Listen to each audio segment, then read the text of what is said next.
నమో వెంకటేశాయ. రథసప్తమి రోజున 3వ వాహన సేవగా గరుడ వాహనం మీద శ్రీవారు భక్తులకు దర్శనమివ్వడానికి వస్తూ ఉన్నారు.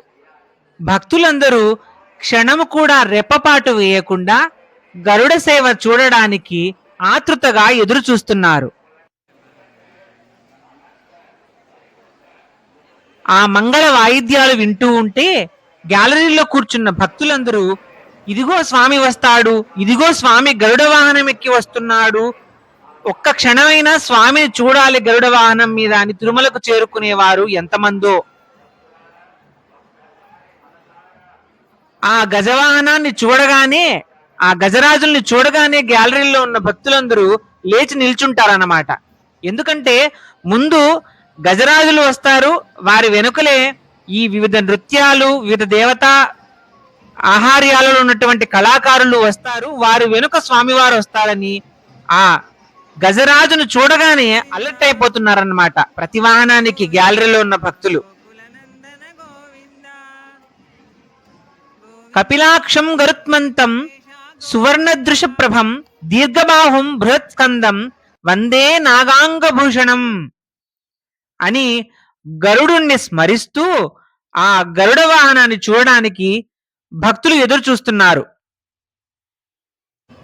వివిధ సంప్రదాయ నృత్యాలు, దేవతా వస్త్రధారణ చేసుకున్నటువంటి కళాకారులు ఎంతో మంది దేశం నలుమూలల నుండి తిరుమలలో స్వామివారి ఎదుట ఇటువంటి ఉత్సవాలలో వాళ్ళు తమ కళను స్వామివారి ఎదుట ప్రదర్శించాలని ఎంతో మంది భక్తులు వస్తారన్నమాట. ఒకవైపు శ్రీవారి సేవకులు భక్తులకు కావలసినటువంటి సౌకర్యాలన్నీ అమరుస్తున్నారు. అలా చూస్తూ ఉంటే స్వామివారు దశావతారాలతోనూ శివుడు, బ్రహ్మ, అమ్మవారు, మిగిలిన సమస్త దేవగణం అంతా కూడా వస్తూ ఉన్నారు, స్వామివారితో పాటు ఉన్నట్టు అనిపిస్తుంది అన్నమాట అక్కడున్న కళాకారులను చూస్తే.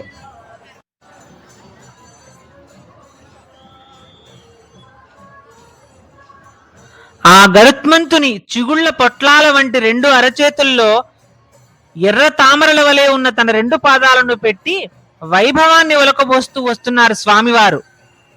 ఆ 2 పాదాలే భక్తులకు ఉపేయాలని సూచన జరుగుతోంది.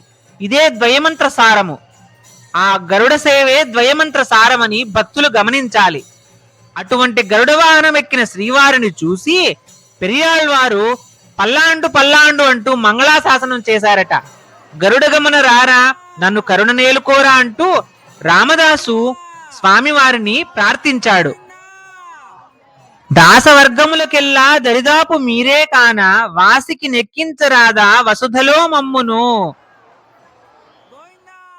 ఆయితమై గరుడుండ అట్టే మీరు చేయరాదా ఏయడ విన్నపము మాకేమి వలసినాను అని అన్నమాచార్యుల వారు తన కొరకు మన కొరకు కూడా వెంకటేశ్వర స్వామికి విన్నపం చేయమని గరుడునికి విన్నపం చేసినట్లు మనకు అనిపిస్తుంది.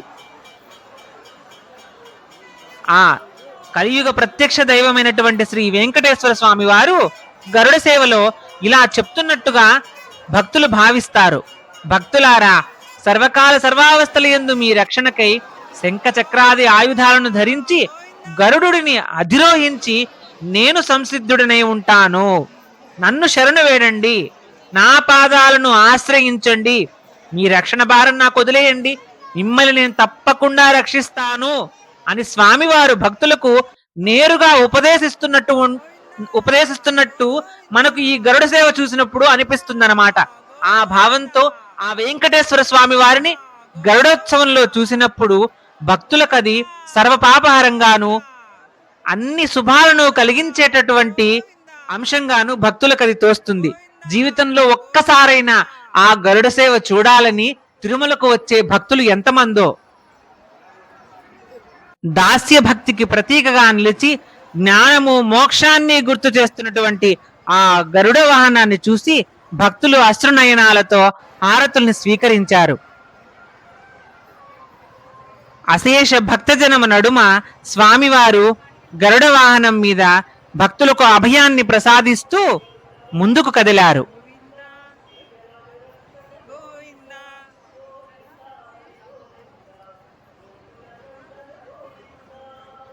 కడు దివ్య రూపమా, గరుడ వాహనమా అని భక్తుల మనసు అన్నమయ్య కీర్తనలను తలుచుకుని పులకించే సమయం అది. గరుడ వాహన సేవ తరువాత గ్యాలరీల వద్దకే స్వీట్ పొంగల్, వేడిగా ఉన్నటువంటి స్వీట్ పొంగల్ని ఇచ్చారు. అలాగే పులిహోర ప్యాకెట్లను కూడా శ్రీవారి సేవకులు, వాలంటీర్లు డిస్ట్రిబ్యూట్ చేశారు.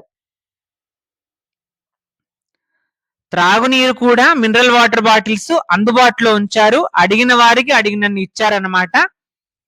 సో ఫుడ్ గానీ వాటర్ గానీ గ్యాలరీలో కూర్చున్న వాళ్ళకి ఇబ్బంది లేకుండా పోయింది. ఎవరైనా బయటికి రాలేక స్ట్రక్ అయిన వాళ్ళు ఇబ్బంది పడి ఉండొచ్చు.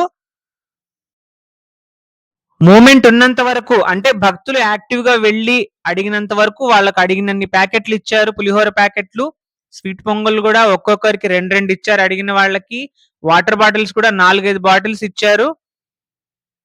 ఫుడ్ కి వాటర్ కి ఎటువంటి ఇబ్బంది లేకుండా మెయింటైన్ చేశారనమాట. ఈ విషయంలో టీటీడీ వాళ్ళని మెచ్చుకోవచ్చు.